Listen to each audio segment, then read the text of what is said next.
suite de notre grand samedi biathlon. Départ de la poursuite femme dans quelques secondes maintenant. Le biathlon qui nous emmène jusqu'à 19 h et l'événement championnat de France de basket. Quelle affiche! Limoges-Asvel, 24e journée de Jeep Elite. Sur le parquet de la mythique salle Gobelin, Limoges accueille l'Asvel, le club de Tony Parker. Rendez-vous pour un classique du basket français, pour un match en jeu. Deux équipes du haut de tableau, avec un Asvel en pleine forme et une nouvelle recrue de choix, Thomas Hurtel. Pour tous les clubs, un seul objectif, les playoffs.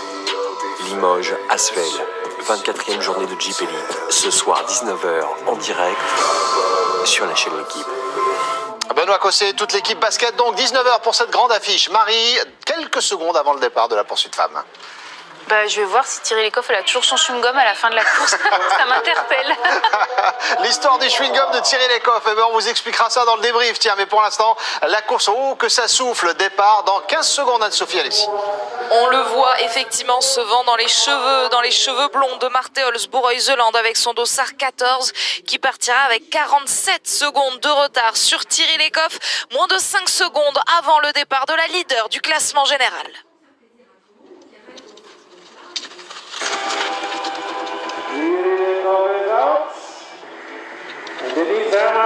Denise Herrmann a pris le départ, elle ne va pas devoir traîner Thierry Lecoff. Derrière, il y a donc l'Allemande. Juste après, il y a Dorothée Avireur. Assez rapidement, Franziska Preuss va prendre le départ. Et maintenant, on va attendre une quinzaine de secondes avant de voir la 5e partante. Mais elles vont quasiment toutes s'élancer ensemble. Ensuite, c'est Yulia Dima, la 5e partante, à presque une fille toutes les secondes. Ouais, c'est vraiment très serré là. À partir de là, ça y est, c'est parti. Il va y avoir un beau match entre les deux jeunes. Aline Bakava, vous la voyez avec ce dossard bleu qui montre qu'elle est en dessous des 25 ans. Et juste derrière elle, l'une de ses principales concurrentes, adversaires pour ça, c'est le dossard 7 à l'image, Elvira Heuberg. Justine vient de sortir. Il y a pas mal de monde à prendre dès ce premier tour. Elle va en plus se skier avec Davidova, ça peut être pas mal. Marketa Davidova qui espérait hier faire un coup en partant tard dans la start list. Marketa Davidova qui avait le dossard 89, qui a terminé donc 11e à 43 secondes de Thierry Lecoff. C'est l'écart avec lequel elle vient de s'élancer sur la Norvégienne. On surveille évidemment nos autres Françaises. Vous le voyez à l'image, le dossard 19, le dossard 20.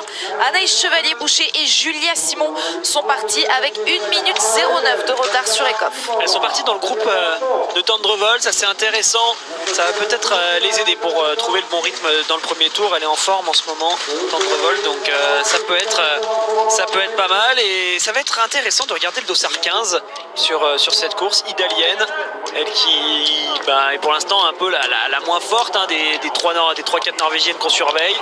Elle progresse gentiment mais sûrement, et donc là pourquoi pas la voir faire une très belle course aujourd'hui. On suivra ça bien sûr. 11 victoires cette saison pour Thierry Lecoff. Rendez-vous compte, surtout quand on regarde les autres biathlètes qui ont gagné cette saison. Elles sont loin derrière. Anna Heuberg, Marte Olsbourg-Heuseland, Lisa Teresa Hauser ou encore Julia Simon. Elle compte 2 victoires alors qu'elle en a 11, Thierry Lecoff. Et puis une victoire également pour Dorothée Avireur, Dinara Limbekava ou encore Marketa Davidova. Quelle saison de la Norvégienne! On vous l'a dit, elle pourrait décrocher le gros globe de cristal dès ce soir. Mais il y a plusieurs conditions qu'on va surveiller tout au long de cette poursuite. Oui, il va falloir déjà tenir à distance Herrmann. Alors, on se dit qu'elle a quand même une petite marche sur Denise Herrmann, mais en ski, normalement, quand Denise Herrmann est vraiment en forme, elles sont à peu près du même niveau. On le voit quand même sur cette saison. Denise Herrmann va moins vite que les autres hivers. Donc là, il peut y avoir déjà un point en faveur de Thierry Lecoff. Et puis après, sur le tir, parfois sur les courses à 4 tirs pour l'Allemande, c'est pas toujours évident. Donc là aussi, on verra. Mais peu d'avance quand même pour Thierry Lecoff. Elle n'a pas gagné avec un 10 sur 10, elle a gagné avec un 9. Donc ça a resserré les écarts. Franziska Preuss était en train de faire l'effort pour rentrer sur Dorothée Avireur, mais il y avait encore une petite poignée de secondes. La voici, la première française, Justine Brezas-Boucher, qui passe à l'intermédiaire dans ce groupe effectivement très intéressant pour elle à ski. Et puis surtout, on va la redécouvrir, cette piste de 2 km. Vous voyez où on va tout droit. À ce moment-là, les hommes remontaient à droite. C'est là qu'Emilien devait tenir dans le dernier tour. Johannes Beu pour vraiment s'accrocher. C'était quand même une vraie difficulté supplémentaire. Alors que là, c'est complètement différent pour les filles. Vous voyez, on a énormément de temps de récupération. Là, ce chousse va se prolonger. Elles descendent ensuite vers la gauche. Et puis ça continue jusqu'à arriver là, sur ce plat. Mais à peine on est sur ce plat, on commence à remonter. Et déjà, on est sur le stade. Donc on le comprend bien. Aujourd'hui, avec des écarts si serrés, l'enjeu est clairement sur le pas de tir pour les filles. Cette boucle de 2 km, il va falloir la parcourir à 5 reprises, 4 passages sur le pas de tir, 2 couchés, 2 debout. Thierry Lecoff, justement, on va arriver la première sur le tapis numéro 1. Il y a peut-être une chute derrière, oui, en haut à droite de votre écran, c'est pour ça qu'on nous montre ce ralenti. C'est une Finlandaise qui a sauté en dehors de la piste malheureusement. Est-ce que c'est pas Dupazerava dont on parlait hier, qui a changé, qui est passé de la Biélorussie à la Finlande? On surveillera ça, mais oui, ça fait pas plaisir hein, de tomber sur cette piste vu qu'il n'y a pas de neige à côté. On se retrouve tout de suite dans l'herbe. Déjà les skis n'aiment pas, en plus on peut se faire mal, il y a des branches, ainsi de suite. Bon, ça va pas avoir d'incidence sur l'avant de la course, mais on essaiera de voir si tout le monde va bien quand même tout à l'heure à la toute fin de celle-ci. Allez, on arrive déjà pour le premier tir, le coucher. On va analyser le vent. Pour l'instant, il est quasiment nul. Il est vraiment très faible. Et donc, ça devrait permettre d'avoir des 5 sur 5, cette affaire. Thierry Lecoff a tenu la petite avance qu'elle avait sur Denise Herrmann. Et derrière, comme on le pressentait tout à l'heure, Franziska Preuss, elle est revenue dans les skis de Dorothea Virer. On l'a bien vu, hein, là, en gros plan, le fanion qui ne bougeait absolument pas. Regardez hein, cette masse d'air. Alors tout au fond là-bas vers les cibles 30 ça virevolte un petit peu, mais globalement là sur l'entrée, sur le début du pas de tir, c'est parfait pour pouvoir tirer vite et bien.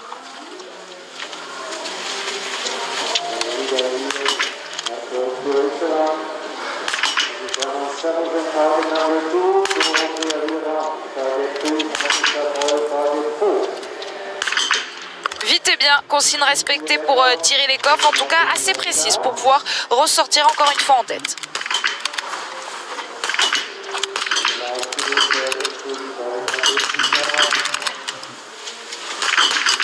Ouais, Denise Herrmann va lui emboîter le pas, toujours 5 sur 5 pour l'Allemande et Dorothea Virer aussi avec Franziska Preuss. Elles vont peut-être gagner quelques secondes sur Herrmann. Ouais, il va y en avoir beaucoup des 5 sur 5, c'est logique. Hein, quand les conditions sont difficiles, on se prépare à un combat, puis tout d'un coup on arrive sur un pas de tir où en fait il y a moins de choses que prévu à gérer. Donc bah, là tout de suite il y a des 5 sur 5, malheureusement ça va pas du tout faire les affaires de celles qui ratent. Et parmi celles qui ratent, en plus beaucoup, il y a Justine qui va complètement sortir de cette course à la belle remontée. Ah, c'est dommage comme ça de l'avoir tout de suite avec 3 tours de pénalité, une minute 20 à peu près de perdu sur cet anneau de pénalité. Donc il va falloir attendre beaucoup de temps avant de la voir ressortir en direction de la piste. Également un tour de pénalité pour Marthe Holzbourg-Heuseland. On surveille nos deux Françaises, Anaïs Chevalier-Boucher et Julia Simon, qui sont installées sur le pas de tir. Il y aura 2 erreurs pour Julia Simon et c'est un plein pour Anaïs Chevalier-Boucher qui va gagner quelques places. Ouais, ça fait plaisir de voir quand même Anaïs réussir ce sans faute. Il y aura aussi beaucoup d'erreurs pour Julia. Chloé, la petite sœur d'Anaïs, est actuellement sur le pas de tir. On a également Anaïs Bescon, mais donc je vous le disais, hein, Justine qui va ressortir aux alentours des 2 minutes à peu près. Ça y est, Anaïs Chevalier-Boucher vient de passer avec 1 minute 09 de retard. On va attendre encore 15-20 secondes, je pense, pour voir passer Justine. Un tir impeccable pour Anaïs Bescon qui va pouvoir ressortir. Une erreur pour Chloé Chevalier.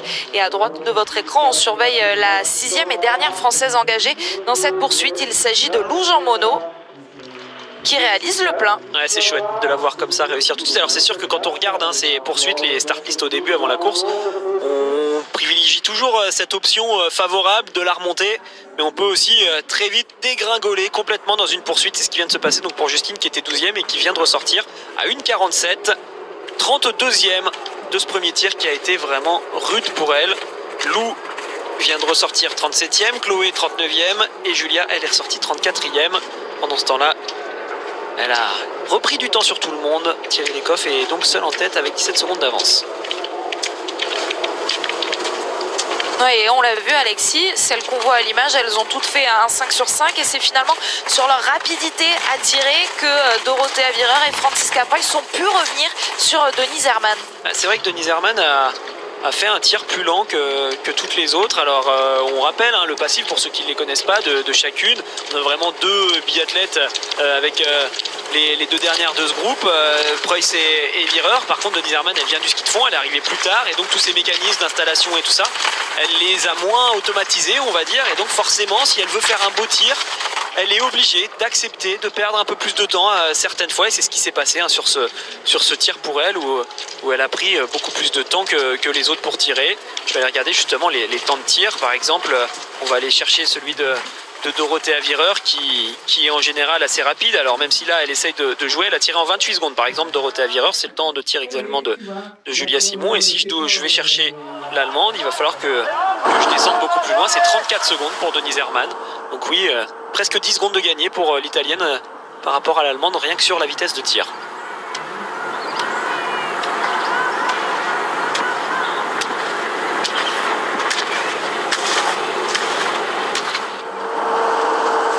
Si on fait 10 secondes de perdu sur chaque tir, ça fait 40 secondes à la fin d'une course. On comprend bien que ça fait quand même de beaux écarts. Donc il faut travailler de partout pour pouvoir être efficace à tous les niveaux. J'aime bien le tir de cette façon-là, mais le chrono ne s'arrête absolument jamais en biathlon. Donc tous les gestes qui peuvent paraître anodins, parasites, en fait, sont des gestes qui comptent à chaque fois. Un mot sur Marte Olsbo-Reuseland à la bataille pour le classement général. C'est des classements évidemment que l'on surveille, tout comme celui de la poursuite. On lâche rien, on débriefa tout ça tout à l'heure. Marte Olsbo-Reuseland, elle a donc fait une erreur et elle est ressortie tout à l'heure en 17e position à 1 minute 15 de Thierry Lecoff, que vous voyez à l'image, qui elle est bien en tête du classement général. C'est matérialisé par son dossard jaune, et du classement de la spécialité de cette poursuite avec la couleur rouge sur son dossard. C'est vrai qu'il y a deux enjeux sur cette fin de saison. Bien sûr, c'est de savoir si Thierry Lou va gagner ou pas ce gros globe. Je pense qu'on a quand même tous une bonne idée de ça et qu'elle serait capable de pouvoir y arriver facilement. Par contre, la deuxième chose, c'est de savoir, va-t-elle gagner toutes les courses qui restent d'ici la fin de la saison? Ça, c'est la question qui va plus nous intéresser aujourd'hui. En tout cas, elle est en tête sur ce deuxième coucher. Le vent a changé, il est plus fort que tout à l'heure, mais il souffle en direction des biathlètes, donc il a peu d'influence au niveau latéral. Ça devrait là encore permettre d'avoir des tirs plutôt corrects.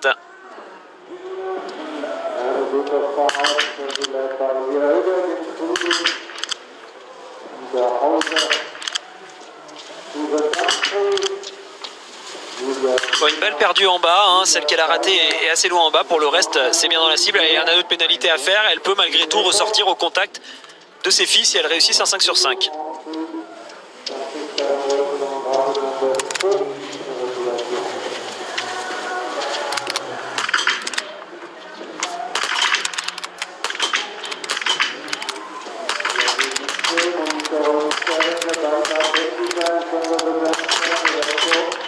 La rapidité de tir de Dorothea Wierer n'aura pas été récompensée. Elle va aller sur l'anneau de pénalité. Conséquence, Thierry Lecoff ressort seul de cet anneau de pénalité, justement. Et on le voit, elle serait ressortie de toute façon en tête avec au moins 5 secondes d'avance sur celle qui arriverait derrière. Même avec un sans faute, il y a Hauser là, qui peut clairement se replacer en compagnie d'Aline Bekava. C'est le cas pour la Biélorusse qui va faire une très belle opération. Hauser aussi. Dunkley qui pourrait être la grosse cote de cette course. Derrière, on suivait l'Italienne, pourquoi pas, mais surtout, vous le voyez, Anaïs Chevalier-Boucher qui vient de s'installer. Lisa-Theresa Hauser qui a un dossard plus élevé que tout le monde avec ce dossard numéro 13 qui va ressortir donc là dans le premier groupe de poursuivantes à Thierry Lecoff. Ça y est, elles ressortent maintenant, Franziska Preuss et Dorothea Wierer. On suit le tir de la Française. Allez, 10 sur 10, magnifique pour Anaïs Chevalier-Boucher. Ah, il fait plaisir, celui-là il va lui faire gagner beaucoup de place. Elle va réintégrer peut-être le top 10 des tirs. Alors ça va être limite, il y en a pas mal qui vont ressortir en même temps de la note pénalité. Elle va être certainement dans un groupe, mais oui, belle opération là pour Anaïs qui nous donne le sourire. Ça s'installe pour Julia, et je regarde en même temps ce qui se passe pour Elvira Heuberg. Elle est toujours pas ressortie. Aline Bekava qui est en train de faire la belle opération pour ce dossard bleu.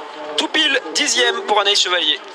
Les autres Françaises que l'on surveille, une erreur supplémentaire pour Justine Brezaz-Boucher. On voit également Anaïs Bescon qui a elle aussi réussi le 10 sur 10, tout comme Anaïs Chevalier-Boucher. Chloé Chevalier et Julia Simon sont également installées sur le pas de tir. C'est un 5 sur 5 pour Julia Simon. Ah, c'est bien qu'elle réussisse à faire un 5 sur un coucher. C'est important, même si le premier avait été raté. Là, elle repart du bon pied. Pareil pour Chloé qui fait un joli tir. Et pareil également pour Lou Jean Monod. Ouais, belle réaction là, de la part des Françaises sur ce tir. Alors on le voit, il y a déjà beaucoup d'écart. Ça va pas être facile de jouer quelque chose sur cette course pour elle. Hormis pour Anaïs Chevalier-Boucher qui, en étant 10e actuellement à 59 secondes, là clairement on peut quand même y croire. Il faudra bien sûr qu'il y ait des ouvertures, que certaines craquent. On a l'impression qu'il y a quand même une sérieuse place sur le podium qui est déjà prise quoi qu'il arrive par celle qu'on a à l'image. Mais derrière, il y a pas mal de biathlètes qui sont en ce moment sur des résultats un peu en dents de scie. Aline Bekava, Hauser, Dunkley, Preuss, Wierer. il y a pourquoi pas des places à récupérer tout à l'heure. Et donc je parlais d'Elvira Heuberg. Elvira Heuberg, elle a fait 2 tours sur ce début de course. Elle est actuellement 14e. Ce dossard bleu qui se consolide donc pour l'instant à ce stade de la course sur les épaules de la Biélorusse Dinara Alimbekova. Dossard bleu de meilleure jeune au classement général. Elle est actuellement 9e avant cette course. Dinara Alimbekova, Lisa Teresa Hauser avec son dossard numéro 13 qui s'est bien replacé. On fera évidemment un point sur tous ces classements, je vous l'ai dit dans le débrief qui nous emmènera jusqu'à 19h et cette affiche de la Jeep Elite ce soir sur la chaîne L'équipe, Limoges face à l'Asvel. J'en parle beaucoup de ce dossard bleu, mais je le trouve chouette. C'est vraiment à l'image sur le Tour de France du dossard blanc, par exemple du meilleur jeune. C'est un dossard pour moi qui a de l'importance, qui permet aussi de pouvoir voir l'avenir du biathlon avec quelques années d'avance, rendre compte des filles qui pourront peut-être jouer un jour le globe du classement général de la Coupe du Monde. Et c'est vrai que c'est la première année qu'on met vraiment en place ce classement pour l'IBU. Je trouve ça extrêmement intéressant. Jusqu'à présent, on avait le Rookie of the Year qui était quelque chose d'un peu symbolique, mais qui voulait pas dire grand-chose. On n'y comprenait rien quasiment à ce trophée. Là, c'est pour moi quelque chose qui a beaucoup plus de sens. Et ce beau match entre Alimbekova, Elvira Heuberg et d'autres nous le prouve. Au classement général, on va essayer de tenir encore un petit peu le suspense. Le match, il est entre Thierry Lecoff et Marte Holzboe-Iseland, que vous avez vu donc sur le plan précédent, passer autour de cette 11e, 12e place à l'intermédiaire, alors qu'il y a toujours, comme à la sortie du pas de tir, 25, allez un peu plus, 27 secondes désormais d'avance pour Thierry Lecoff sur Lisa Teresa Hauser et Dinara Alimbekova. Attention à Lisa Teresa Hauser, on connaît ses qualités sur le pas de tir et on connaît ses qualités sur les tirs debout. Elle est un peu moins en forme qu'il y a 2 semaines, 2-3 semaines quand on était au championnat du monde. Elle est toujours là, elle fait des belles courses, mais on sent qu'elle est un tout petit peu moins rapide. Elle a réussi à élever son niveau sur le mois de janvier pour arriver très en forme derrière pour les mondiaux et aller chercher les belles médailles qui étaient en plus des médailles historiques pour l'Autriche. Donc ça c'est fait. Maintenant il faut tenir jusqu'à la fin de la saison. Sur les skis c'est pas évident pour elle, mais quand elle est comme ça sur une position où on est au milieu d'une poursuite, on arrive sur les 2 bouts et elle joue actuellement le podium, on peut largement penser qu'elle est capable d'y rester désormais, l'Autrichienne. Les voici justement, les tirs debout. Le premier d'entre eux tout de suite pour Thierry Lecoff qui a donc une grosse vingtaine de secondes, presque 30 sur ces 2 premières poursuivantes. Vous l'aurez compris, un anneau de pénalité c'est environ 25 secondes. Elle a une petite marge.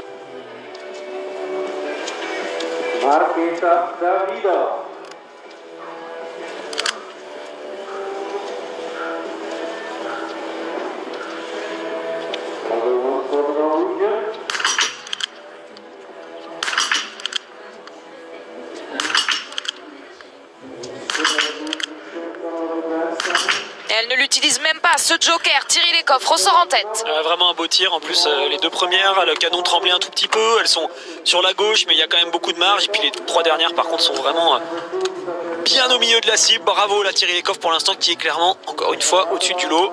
Allez, il reste des places sur le podium. Avant d'aborder le tout dernier tir tout à l'heure, il faut se placer actuellement et surtout ne pas faiblir. Hauser, Alimbekova se rendent coup pour l'instant. Dorothea Virer va essayer de se remettre dans la course pour pouvoir croire à au moins une 3e place. Et Hauser, l'Autrichienne, qui ouvre la porte. Ça pourrait passer pour l'Italienne, pourquoi pas. Alimbekova va ressortir en tête. Preuss se replace avec Dorothea Virer. On va avoir donc un match entre ces 3-là pour la médaille de bronze, enfin la place de 3e tout à l'heure. Alors que Suzanne Dunkley et Denise Hermat vont aller sur l'anneau de pénalité, l'occasion pour Anaïs Chevalier-Boucher de remonter dans ce top 10. Pour l'instant, elle est arrivée en 10e position, en 9e position même sur ce pas de tir.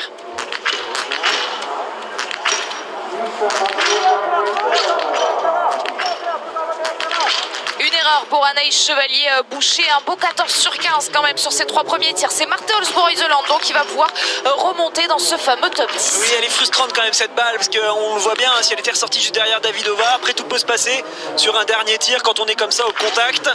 Mais là, avec un tour supplémentaire, elle va reperdre au moins 4 ou 5 places. Et là, ça risque d'être un peu plus difficile. Julia, qui avait bien commencé, malheureusement, va devoir aller sur l'anneau de pénalité. Bendika a fait une belle course, Bendika qui se replace malgré les déboires de Rastorgouyev, elle est bien. Et puis on n'aura pas le temps de voir les autres, malheureusement on vous donnera bien sûr leur score. Mais en tout cas l'information c'est ça, que Thierry Lecoff va arriver seul en tête sur ce dernier tir avec beaucoup d'avance. Et puis qu'on aura un groupe de 3 filles pour 2 places sur le podium. Justine Brezas-Boucher et Chloé Chevalier ont réussi le 5 sur 5. Il y a une erreur pour Anaïs Bescon. Le point sur nos Françaises, alors que Lou Jean Monod avec son dossard 48 vient de s'installer. Lou Jean Monod, elle peut encore aller chercher le 15 sur 15. Elle est donc 31e. Normalement, il y a 30 places sur un pas de tir. Alors non, elle doit être plus loin parce qu'on doit être sur la 3e vague. Donc il faut multiplier tout ça par 3 et non pas par 2. Quoique si, ça doit être ça. Je regarde les sorties. Ouais, elle peut jouer le top 30. Quelle aisance derrière la carabine pour Lou Jean Monod qui réalise donc le 15 sur 15. Elles sont peu nombreuses à y être parvenues. En haut du classement, il y a notamment Dinara Limpekava. En plus, il a réussi. J'ai dit n'importe quoi, bien sûr qu'on passe que 2 fois. Il y a, en gros, donc c'est ce que je disais, hein, de la 1 à la 30, on va tirer sur la première vague du pas de tir, donc de la 1 à la 30, et puis après on fait la poursuite qu'à 60, donc la deuxième vague tire à nouveau de la 1 à la 30, et donc le Lou Jean Monod était bien 31e quand elle a tiré, et elle ressort désormais 29e, voilà, on va y arriver. Alors les Françaises se replacent un petit peu sur cette deuxième partie de course, mais malheureusement on le sent, ça va jouer sans elles pour toutes les places sur le podium. En tout cas elles sont assez pour déjà remplir tout ce qu'il faut. Aline Bekava pour l'instant décide d'emmener le groupe qui jouera la deuxième et la troisième place si Ekoff ne craque pas. Une Norvégienne, une Biélorusse, une Allemande pour l'instant aux 3 premières places, mais vous l'avez constaté, Dorothea Virer, elle est avec elle. Hein. Elles sont 3, donc désormais Lisa Teresa Hauser passe à l'instant à cet intermédiaire, l'Autrichienne, et derrière Markéta Davidova, la championne du monde en titre de l'individuel. Marthe Holzbourg-Heuseland, elle emmène avec elle Denise Herrmann qui a bien reculé. Hein. Denise Herrmann, vous le constatez avec son petit dossard, elle était partie 2e. Ouais, elle est pour l'instant à 2 erreurs, hein. Elle n'a pas non plus fait d'énormes craquantes, mais je le disais, si à chaque fois elle tire 10 secondes moins vite que les autres, on a déjà fait 3 tirs, ça fait 30 secondes de perdu en plus des 2 erreurs qu'elle a fait, ça pourrait presque faire comme si elle avait fait déjà 3 fautes. C'est toutes ces petites choses qu'il faut essayer d'analyser en permanence. Reuseland, elle peut bien se replacer d'ici la fin de la course, pourquoi pas essayer de terminer dans le top 5, c'est possible pour elle si elle fait un beau dernier tir. On arrive déjà justement sur ce dernier tir, donc Thierry Lecoff toujours assez logiquement seul en tête. Et là on va avoir un super match. Est-ce que Dorothea Virer est capable de faire un doublé sur le podium après le sprint réussi hier? Ça, ce serait intéressant. Elle a quand même eu une saison assez compliquée. Si elle arrive aujourd'hui à faire coup double, ce serait quand même pas mal du tout. Preuss, excellente tireuse, Aline Bekava qui joue le dossard bleu. Et Thierry Lecoff va-t-elle encore, elle, un peu plus, écrire son histoire, écrire sa légende sur les 6 derniers sprints qu'elle a gagnés? Ekoff a enchaîné avec une victoire sur la poursuite. Les 6 dernières fois où elle a porté ce dossard numéro 1, elle a remporté ensuite la poursuite. Est-ce que ça va être le cas une 7e fois aujourd'hui? Il restera 3 courses individuelles ensuite. Ce sera la semaine prochaine à Östersund, vendredi, samedi et dimanche. Demain, on sera ensemble à partir de 9h pour vivre les derniers relais de la saison. Ce sera des relais mixtes et relais mixtes simples où la France est championne du monde. Et pourquoi pas récupérer un podium pour Hauser ou Davidova? Si ça se met la pression devant sur celles qui vont jouer la 2e place et qu'il y a des erreurs, elle pourrait à ce moment-là complètement se replacer, ressortir avec et se battre dans le dernier tour pour le podium. Allez, déjà la victoire, on va regarder ce qui se passe pour Thierry Lecoff.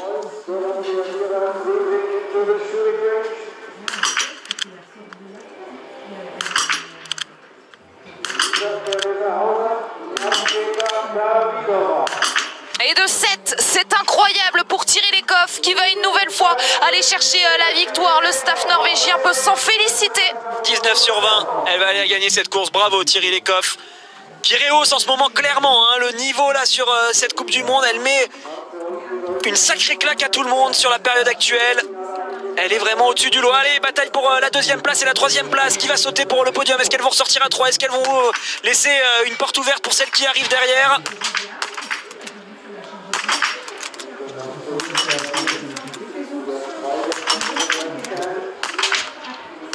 Dehors, la dernière balle pour Dorothea Virer. On retenait notre souffle, elle qui avait enchaîné les 4 premières balles. Est-ce que c'est Aline Bekava qui va ressortir 2e? Oui, la Biélorussie est en 2e position puisque Preuss et Virer sont sur l'anneau de pénalité. Est-ce que Hauser va en profiter? Ça peut encore jouer hein, pour Hauser et Davidova. Elles peuvent ressortir avec celles qui sont actuellement sur la note pénalité. Finalement, Hauser ira faire un tour. Davidova, si elle met ses 5 balles, qu'elle traîne pas là pour mettre les 2 dernières, elle pourrait voir juste devant elle à la sortie tout à l'heure Preuss et Wierer. Il faut qu'elle ressorte maintenant. Davidova avec un 5 sur 5, mais elle va être peut-être un peu juste. Elle va avoir quand même 5-6 secondes de retard sur les deux qui sont là actuellement. Il reste plus qu'une place sur le podium. Il va falloir que Davidova, qui est là-bas au fond, fasse un sacré effort pour essayer de rentrer. Royseland va faire la même chose.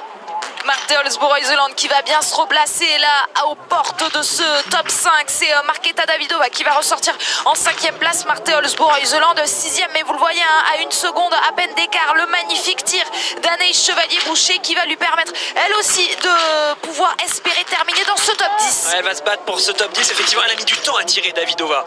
35 secondes,7, c'est énorme hein, pour un tir debout. Et même si elle fait 5 sur 5, bah, c'est peut-être ça qui va lui manquer pour le podium. Anaïs qui va devoir se battre face à Denise Herrmann dans ce dernier tour pour rester 9e. Thierry Lecoff, on revoit les ralentis. Elle a plié la course complètement. Bravo à Limbekava hein, qui fait quand même une sacrée poursuite là aussi. Avec un 20 sur 20. Ouais, c'est la révélation hein, quand même de cette saison. Alors bien sûr, on le voit avec son dossard bleu, mais au-delà de Thierry Lecoff, qui elle est en train de tout écraser, je trouve qu'Alimbekava est quand même la jolie surprise de ce circuit féminin comme la Y chez les hommes. On continue à suivre le tir des Françaises. La dernière balle est bien dedans pour Anaïs Bescon. Vous l'avez constaté pour Chloé Chevalier. Il y aura des tours de pénalité. Un mot également sur Justine Brezaz-Boucher qui est ressortie 11e de ce pâtir avec un beau 5 sur 5 pour terminer. 16 sur 20 aujourd'hui pour Justine Brezaz-Boucher. Lou Jean Monod est au premier plan. Oui, et donc je vous la refais, elle est bien 31e actuellement au moment où elle tire sur cette cible 1. Mais bravo, c'est chouette ça. 20 sur 20 pour Lou Jean Monod. Super, elle va ressortir aux alentours de la 24e position à peu près à Limbekava. Donc elle est bien 2e. Lou Jean Monod vient de ressortir 24e à 2,44. Allez, il y a moyen de faire un beau top 30 qui serait très joli sur cette poursuite, qui serait une sacrée perf pour elle.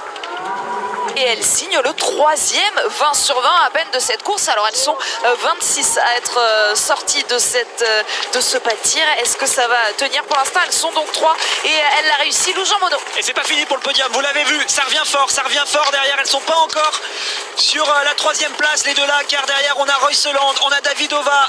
Je vous l'ai dit tout à l'heure avec Davidova que ça pouvait jouer encore pour le podium si elle s'arrachait dans le dernier tour. Ça va être à rien du tout. Là, il faut qu'elle soit capable de reprendre de la vitesse pour distancer. Ce ne sera pas Davidova. Si il y en a une du groupe de derrière qui remonte, ce sera Royseland. Pour l'instant, elle va très vite, la Norvégienne. Ouais, c'est la Norvégienne clairement qui nous fait la plus forte impression sur cet intermédiaire pour aller croquer Dorothea Virar ou Franziska Preuss. Il n'y aura qu'une place pour accompagner sur le podium Dinara Limbekava et Thierry Lecoff. Et Anaïs qui peut aller récupérer la 8e place. Dunkley est juste là, on sent qu'elle est à bout, qu'elle est complètement à bout, l'américaine. Juste derrière elle, Anaïs doit essayer de tout faire pour revenir, mais en même temps il faut qu'elle contre le retour de Denise Herrmann. C'est pas simple là. Juste derrière encore, enfin un peu plus loin, il y a 20 secondes d'écart. Justine joue actuellement la 11e place. Est-ce que ça va faire pour Royseland? Elle va être à peine loin. Il va falloir qu'elle soit capable de reprendre de la vitesse avant d'amorcer la dernière montée. Elle arrive vite. Ouais, elle va aller la chercher. Cette 3e place. Elle fait peur, Marte Holzboe-Royseland dans la descente là à l'aspiration. Elle est en train de revenir sur ce duo. Dorothea Virar et Franziska Preuss vont la voir leur passer devant. Elle va déboîter pile au bon moment. C'est fait pour Eckhoff. On n'avait pas de souci là-dessus. Bravo, elle enchaîne. 2e place pour Limbekava et juste après on prend le sprint. 12e victoire cette saison pour Thierry Lecoff. Elle est exceptionnelle. Je vais même compter les victoires consécutives. Maintenant, 4e victoire consécutive sur le circuit. Et pour la 2e fois en 2 semaines, le doublé sprint poursuite. Madame Thierry Lecoff remporte une nouvelle course aujourd'hui. En 2e position, Dinara Limbekava qui vient consolider ce dossard bleu. Elle a raison de se retourner, c'est ce qui va nous intéresser désormais. C'est Franziska Preuss qui est passée devant. Franziska Preuss qui va vouloir aller chercher cette 3e place. Est-ce qu'elle va résister à Marte Holzboe-Royseland? Dorothea Virar semble déjà avoir abandonné. Elle sera devant, c'est c'est une Allemande qui va être 3e. Franziska Preuss 3e sur cette poursuite derrière Alim Bekava, derrière Thierry Lecoff, Marte Holzbourg-Heuseland. Quelle course de Marte Holzbourg-Heuseland aujourd'hui, partie avec le dossard 14. Une belle remontée qui va nous permettre de continuer à mettre un petit peu de suspense dans cette fin de saison et cette lutte pour le classement général, même si vous l'aurez compris, une nouvelle fois Thierry Lecoff vient de mettre une sacrée option, si ce n'était pas déjà fait, ces dernières courses. Lisa Teresa Hauser, la belle remontée également, partie 13e. Elle vient chercher la 7e place et on atteint Anaïs Chevalier-Boucher. La Française est 9e, elle est donc bien allée chercher ce top 10, Anaïs Chevalier-Boucher. Et derrière, il y a Justine Brezas-Boucher, Anaïs Chevalier-Boucher qui a bien résisté, donc Alexis, à l'arrivée de Denise Herrmann qu'elle pouvait craindre. Justine Brezas-Boucher 11e. Et la belle course, là aussi d'Idalienne. Vous le disiez, il fallait la surveiller, cette jeune Norvégienne. Elle vient chercher un beau top 12 après avoir terminé 15e. Déjà, elle a bien reculé avec son dossard numéro 5, l'Ukrainienne Yulia Zima, partie en 5e position. Donc elle termine 15e. Et puis cette lutte pour le dossard bleu avec Elvira Auberg qui a perdu gros aujourd'hui. Les deux Françaises au sprint peut-être. C'est Julia Simon qui semble devant Anaïs Bescon, 2 10e à peine. Julia Simon 17e, Anaïs Bescon 18e. Et Lou Jean Monod, où elle est? Est-ce qu'elle a réussi à tenir dans ce dernier tour pour pouvoir s'assurer un joli top 30? C'est ça l'enjeu pour elle, hein. Ce serait vraiment une belle perf. Ouais, ça va faire. Alors il faut qu'elle se méfie quand même. Juste derrière, il y en a qui essayent de revenir. Elle va passer 26e, je crois. Lou Jean Monod là qui s'arrache bien jusqu'au bout. Est-ce qu'elle pourrait même passer devant l'Ukrainienne à l'image, Daria Blaszko? Non, Lou Jean Monod, elle sera juste derrière, 1 seconde derrière Blaszko, 26e place. Donc c'est sa meilleure performance. Elle va marquer des points aujourd'hui, Lou Jean Monod. Juste devant Chloé qui termine 31e. C'est chouette de la voir comme ça sur ses stats de tir. Lou Jean Monod là, avec ce 20 sur 20, on peut vraiment la féliciter. On va aller regarder les courses du jour. C'est Reuseland qui fait la meilleure poursuite devant Thierry Lecoff, devant Alim Bekava. Mais impérial encore une fois, Thierry Lecoff qui est vraiment pour l'instant au-dessus du lot, même si on peut quand même être heureux de cette toute belle fin de course de Reuseland qui s'est quand même bien replacé à l'issue des deux debout.